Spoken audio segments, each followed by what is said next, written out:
Let's be honest, most of us have cancelled plans over a stubbed toe, a mild cough, or the sheer emotional weight of having to wear real pants. But one man, just one, survived 2 separate atomic bombs on 2 separate days in 2 separate cities, and then clocked in to work. This isn't a myth. This isn't a Marvel plotline. This is the very real, very nuclear-scorched tale of Tsutomu Yamaguchi, engineer, father, atomic bomb magnate, and possibly the hardest man to kill who ever walked the earth. If this guy had a LinkedIn profile, it would just say, "Exploded twice, delivered report." Anyway, Japan, 1945.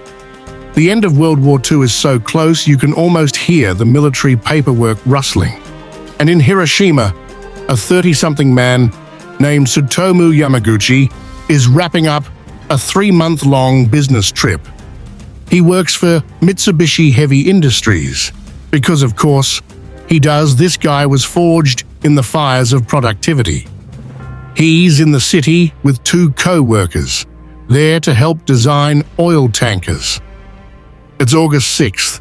Summer is hot, people are tired, and Tsutomu just wants to get on a train, go back to Nagasaki, and complain about hotel pillows.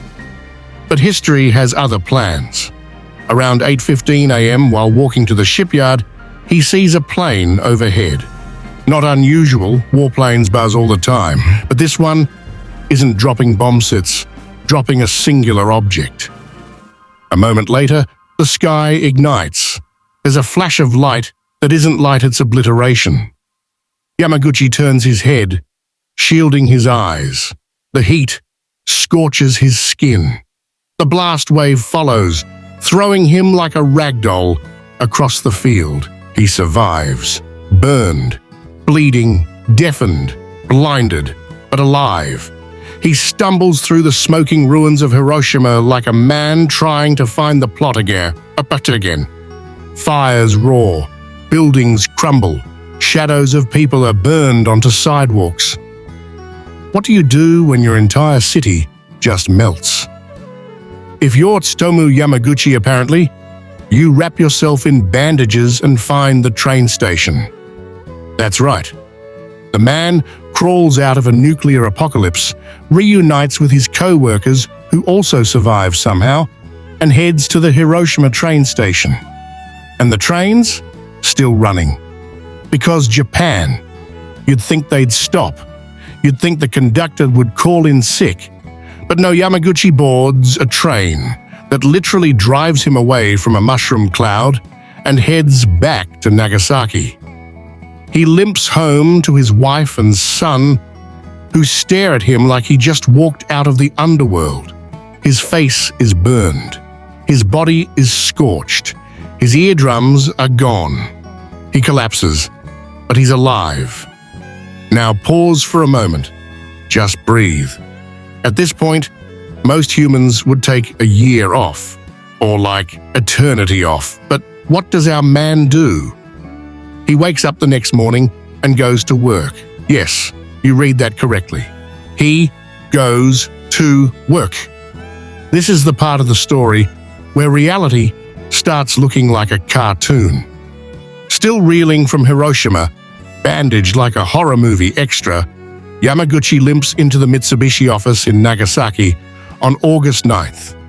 He's there to give a report. A report. Imagine walking into your boss's office after surviving a nuclear blast and going, "Hey, just wanted to finish my PowerPoint." He starts telling his manager about the bomb, how it wasn't just a regular airstrike, how one bomb leveled an entire city in seconds. His boss scoffs. "Impossible," he says. "One bomb can't do that." Right then, the second bomb falls. Nagasaki, August 9th, 1945, 11:02 a.m. The sky flashes white again. Another mushroom cloud rises, and once again, Tsutomu Yamaguchi is just under 2 miles from ground zero. and once again, survives. He's thrown, scorched, re-traumatized. The shockwave hurls him to the ground. Glass rains from windows, steel bends, the city disappears into dust and flame. Yet, in the chaos, the man who just warned his co-workers that a doomsday bomb exists is now living through a sequel in real time. At this point, the universe has clearly picked Tsutomu Yamaguchi as its unwilling punching bag. Somehow, in the haze and fallout, he stumbles out. He finds his family. Miraculously, they're alive. The house, flattened, the neighborhood, gone. But his wife and baby son were out fetching burn cream for his wounds seriously and happened to be behind a stone wall when the bomb hit. That stone wall saved their lives. This man is like a walking monument to improbable survival. For days, the family suffers. Radiation sickness begins to set in fever, vomiting, hair loss. Yet they survive. They outlast it.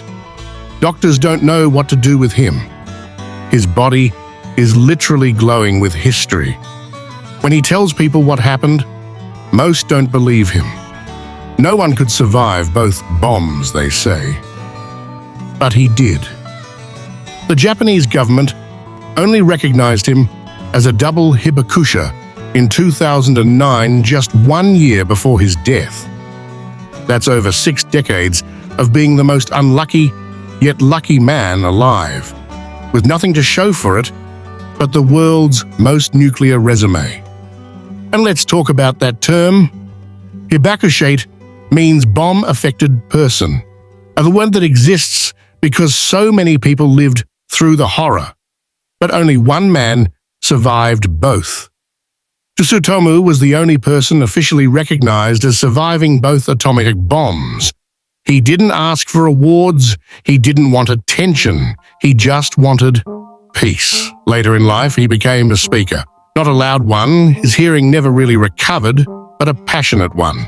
He spoke about disarmament, about human suffering, about what it's like to stand in the eye of history's deadliest storm, not once, but twice, and walk away, not as a hero, not as a myth, but as a man who saw hell and still got up the next morning and went to work.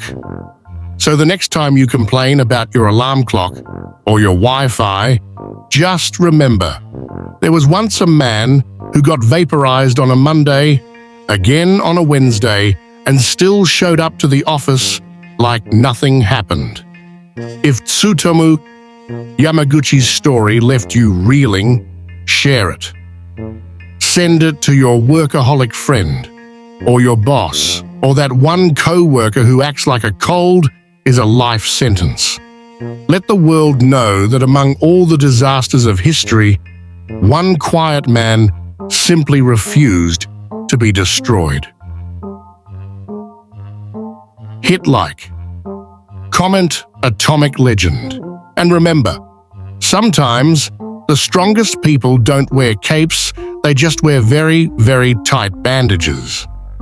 Tsutomu Yamaguchi passed away in 2010 at the age of 93. Not from radiation, not from trauma, not from the fallout of the most destructive force ever unleashed by humankind. No, he died from a normal, earthly cancer.